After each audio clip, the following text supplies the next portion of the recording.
नमस्कार। चलिए आज बात करते हैं बिहार की एक ऐसी जगह जहां इतिहास और प्रकृति दोनों एक साथ सांस लेते हैं। एक ऐसा नाम जो शायद ज्यादातर लोगों की जुबान पर नहीं आता, लेकिन जिसकी कहानी वो जानना बहुत जरूरी है। तो आइए हमारे साथ चलिए कैमूर के सफर पर बिहार की इस छिपी हुई विरासत को जानने। अच्छा, एक सवाल सोचते हैं। क्या हो अगर भारत के सबसे पुराने मंदिरों में से एक, मतलब वन ऑफ द ओल्डेस्ट, किसी राज्य के सबसे बड़े जंगल के बीचों बीच छिपा हो? सुनने में फिल्मी लगता है ना? पर यही वो सवाल है जिसका जवाब हमें बिहार के कैमूर जिले में मिलता है। आज इसी पहेली को सुलझाते हैं। तो सबसे पहला सवाल यही उठता है कि भाई ये कैमूर नाम आया कहाँ से। देखिए, इसका सीधा सा कनेक्शन है यहाँ की प्राचीन कैमूर पहाड़ियों से। ये सिर्फ नाम के लिए पहाड़ियाँ नहीं है, ये इस पूरे इलाके की पहचान है। असल में ये जो महान विंध्याचल रेंज है ना, उसी का एक हिस्सा है जो इस जमीन को एक अलग ही, थोड़ी ऊबड़-खाबड़ सी एक रगड़ पहचान देती है। तो चलिए इन्हीं पहाड़ियों से जन्मी इस धरती की कहानी को जरा और करीब से देखते हैं। अब आज का मैप देखेंगे तो लगेगा कि कैमूर तो एक नया जिला है। मतलब ऑफिशियली तो इसे 17 मार्च 1994 को ही बनाया गया था, रोहतास जिले से अलग करके। लेकिन रुकिए, इसकी असली कहानी वो इस तारीख से कहीं ज्यादा पुरानी है। सदियों नहीं, हजारों साल पुरानी।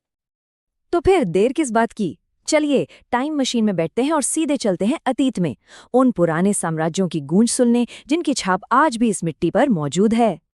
जरा सोचिए, मौर्य साम्राज्य का दौर, फिर गुप्त साम्राज्य का वो सुनहरा वक्त, और उसके बाद मुगलों का शासन। कैमूर ने ये सब अपने आंखों से देखा है। ये जमीन गवा रही है बड़े बड़े साम्राज्यों के उठने और गिरने की। और मजे की बात यह है कि हर दौर ने यहाँ अपने कुछ निशान छोड़े हैं। और नहीं, ये सिर्फ इतिहास की किताबों में लिखी बातें नहीं हैं। यहाँ तो जमीन खुद कहानी सुनाती है। आप कहीं भी निकल जाइए, बौद्ध और मौर्य काल के प्राचीन अवशेष आपको मिल जाएंगे, जगह जगह बिखरे हुए। ये इस बात का जीता जागता सबूत है कि ये इलाका कितना खास रहा होगा। जब हम इतिहास की बात करते हैं ना, तो एक तारीख, एक डेट पूरी कहानी बदल देती है। कैमूर के लिए वो मैजिकल डेट है 625 ईस्वी। क्यों? क्योंकि यही वो तारीख है जो मुंडेश्वरी देवी मंदिर में मिले सबसे पुराने शिलालेख पर लिखी है। मतलब कोई हवाई बात नहीं, सीधा सीधा 1400 साल पुराना एक लिखा हुआ सबूत। और बस इसी वजह से, इसी एक सबूत के वजह से मुंडेश्वरी मंदिर को कहा जाता है भारत के सबसे प्राचीन जीवित शिव शक्ति मंदिरों में से एक। अब ये जीवित शब्द पर ध्यान दीजिए, इसका मतलब है लिविंग टेम्पल। मतलब एक ऐसी जगह जहां सदियों से पूजा पाठ की परंपरा कभी टूटी ही नहीं, आज तक चल रही है। सोचिए, 1400 सालों से एक भी दिन ऐसा नहीं गया जब यहाँ पूजा ना हुई हो। ये सिर्फ एक इमारत नहीं, ये एक जीती जागती आस्था है।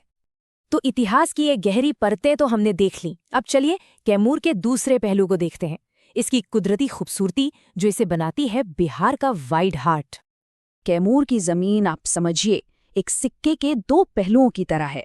एक तरफ दूर दूर तक फैले हरे भरे खेत जिन्हें नदियां सींचती हैं, खेती के लिए एकदम परफेक्ट। और फिर सिक्का पलट दीजिए तो दूसरी तरफ है कैमूर रेंज की वो विशाल उबड़ खाबड़ जंगली पहाड़ियां जो अपने अंदर न जाने कितने राज और रोमांच छुपाए बैठी हैं। और इन्हीं पहाड़ियों के बीच बसा है कैमूर वाइल्ड लाइफ सैंक्चुरी। और सुनिए, ये कोई छोटा मोटा जंगल नहीं है, ये पूरे बिहार का, जी हाँ पूरे राज्य का सबसे बड़ा फॉरेस्ट एरिया है। ये सिर्फ जानवरों का घर नहीं है, बल्कि आसपास के मैदानी इलाकों के लिए ये एक ग्रीन लंग की तरह है जो पूरे माहौल में ताज़ी हवा भरता है। तो कौन कौन रहता है इस विशाल घर में? यहाँ आपको तेंदुआ मिल जाएगा, स्लॉथ बेयर यानी भालू भी है, नीलगाय और चीतल तो आराम से घूमते दिख जाएंगे, और साथ ही कई ऐसी चिड़ियाएं जो और कहीं देखने को नहीं मिलती। ये सच में बिहार का सबसे कीमती कुदरती खजाना है। तो ठीक है, हमने इतिहास देख लिया, प्रकृति को भी समझ लिया, पर इन सब के बीच आज का कैमूर कैसा है? वहाँ के लोगों की जिंदगी कैसी है? उनकी रोजी रोटी कैसे चलती है? चलिए अब इस पर एक नज़र डालते हैं। अगर हम कैमूर की इकोनॉमी को समझने की कोशिश करें तो एक बात बिल्कुल साफ है, सब कुछ खेती पर टिका है। एग्रीकल्चर ही यहाँ की रीढ़ की हड्डी है। सबसे ज्यादा पैसा खेती से ही आता है, उसके बाद नंबर आता है जंगलों से मिलने वाली चीजों का और फिर माइनिंग यानी खनन का। तो खेतों में क्या उगता है? धान, गेहूं, मक्का, दालें, ये सब मुख्य फसलें हैं। जंगलों की बात करें तो वहां से कीमती जड़ी बूटियां मिलती हैं, और खनन से पत्थर और बालू निकलता है जो कंस्ट्रक्शन वगैरह में काम आता है और लोकल इकोनॉमी को सपोर्ट करता है। और यहाँ के लोग, उनकी संस्कृति भी उनकी जमीन से ही जुड़ी है। यहाँ ज्यादातर भोजपुरी, मगही और हिंदी बोली जाती है। और इन्हीं भाषाओं में रचे बसे जो लोकगीत हैं, जो परंपराएं हैं, वो यहाँ की रोजमर्रा की जिंदगी का हिस्सा हैं। तो हमने अतीत की बात की, आज को समझा, पर अब सबसे बड़ा सवाल, कैमूर का भविष्य क्या है? आगे का रास्ता कैसा होने वाला है? देखिए, आगे का रास्ता दो तरफा है। एक तरफ है चुनौतियां, जैसे यहाँ इंडस्ट्रीज और नौकरियां कम हैं, सड़कों को और बेहतर बनाने की जरूरत है, गांव में एजुकेशन और हेल्थ पर अभी और काम होना बाकी है। लेकिन दूसरी तरफ है मौके, जबरदस्त मौके। सोचिए, यहाँ के जंगलों में इको टूरिज्म कितना बढ़ सकता है। मुंडेश्वरी जैसे मंदिरों के वजह से धार्मिक टूरिज्म में कितनी ग्रोथ हो सकती है, और जंगलों से मिलने वाले प्रोडक्ट्स पर आधारित छोटी छोटी इंडस्ट्रीज लगाई जा सकती हैं। और यहीं आकर हम उस आखिरी और सबसे जरूरी सवाल पर रुक जाते हैं। क्या कैमूर का शानदार अतीत, उसका गौरवशाली इतिहास और उसकी बेजोड़ कुदरत, क्या यही चीजें उसके भविष्य का ताला खोल सकती हैं?